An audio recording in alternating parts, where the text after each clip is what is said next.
GPA 5 এর নিচে কতজন চান্স পেয়েছে এবং সর্বনিম্ন কত পয়েন্ট পেয়ে রাজশাহী পলিটেকনিক ইনস্টিটিউটে চান্স পেয়েছে। আসসালামু আলাইকুম। 2024 সালে যারা আপনার রাজশাহী পলিটেকনিক ইনস্টিটিউটে ভর্তি হতে চলেছেন বা ভর্তি হতে চাচ্ছেন, এই ভিডিওটি তাদের জন্য খুব ইনফরমেটিভ এবং গুরুত্বপূর্ণ হতে চলেছে। আজকের ভিডিওতে আমরা দেখব রাজশাহী পলিটেকনিকের বিভিন্ন টেকনোলজি সমূহে সিভিল, ইলেকট্রিক্যাল, মেকানিক্যাল, ইলেকট্রনিক্স, পাওয়ার, ইলেকট্রনিক্স, ইলেকট্রোমেকানিক্যাল টেকনোলজিগুলোতে জিপিএ 5 এর নিচে কতজন চান্স পেয়েছে এবং সর্বনিম্ন কত পয়েন্ট পেয়ে রাজশাহী পলিটেকনিক ইনস্টিটিউটে চান্স পেয়েছে। বাংলাদেশের একটি অন্যতম কারিগরি শিক্ষা প্রতিষ্ঠান রাজশাহী পলিটেকনিক ইনস্টিটিউট। এখান থেকে ডিপ্লোমা ইঞ্জিনিয়ারিং পাশ করে শিক্ষার্থীরা কর্মক্ষেত্রে সফলতার সাথে পদার্পণ করছে। তাই এখানে শিক্ষার্থীদের ভর্তি হওয়ার আগ্রহ বেশি। যেহেতু এখানে ভর্তি হওয়ার চাহিদা বেশি, সেহেতু এখানে চান্স পাওয়াটাও একটু টাফ। এই ভিডিওতে আমরা দেখব 2023 সালে যারা civil, electrical, mechanical, electronics, computer, electromedical টেকনোলজিতে কোন কোন টেকনোলজিতে সর্বনিম্ন কত পয়েন্ট পেয়ে চান্স পেয়েছে এবং জিপিএ 5 এর নিচে কতজন চান্স পেয়েছে। তো চলুন কথা না বাড়িয়ে মূল ভিডিওতে চলে যাই। প্রথমে যে টেকনোলজিটি রয়েছে ইলেকট্রিক্যাল টেকনোলজি।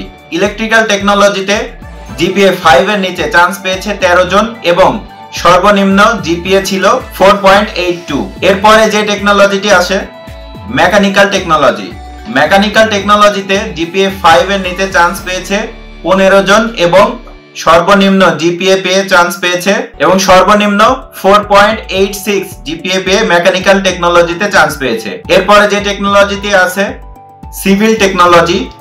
সিভিল টেকনোলজিতে জিপিএ 5 এর নিচে চান্স পেয়েছে 9 জন এবং সর্বনিম্ন জিপিএ ছিল 4.85। এরপরে আছে কম্পিউটার টেকনোলজি। কম্পিউটার টেকনোলজিতে জিপিএ 5 এর নিচে চান্স পেয়েছে 12 জন এবং সর্বনিম্ন জিপিএ ছিল 4.78। এরপরে আছে ইলেকট্রনিক্স টেকনোলজি। ইলেকট্রনিক্স টেকনোলজিতে জিপিএ 5 এর নিচে চান্স পেয়েছিল 11 জন এবং সর্বনিম্ন পয়েন্ট ছিল 4.78। এর পরবর্তীতে যে টেকনোলজিটি আছে ইলেকট্রোমেডিক্যাল টেকনোলজি। ইলেকট্রোমেডিক্যাল টেকনোলজিতে জিপিএ 5 এর নিচে চান্স পেয়েছে 7 জন এবং সর্বনিম্ন পয়েন্ট ছিল 4.67। 2023 সালে রাজশাহী পলিটেকনিক ইনস্টিটিউটে সর্বনিম্ন পয়েন্ট পেয়ে চান্স প্রাপ্ত শিক্ষার্থীদের সাথে আপনার পয়েন্টটি তুলনা করে বুঝতে পারবেন যে রাজশাহী পলিটেকনিক ইনস্টিটিউটে আপনার চান্স পাওয়ার সম্ভাবনা কতটুকু।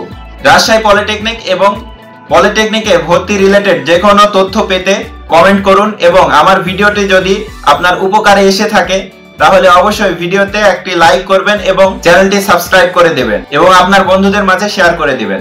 ধন্যবাদ।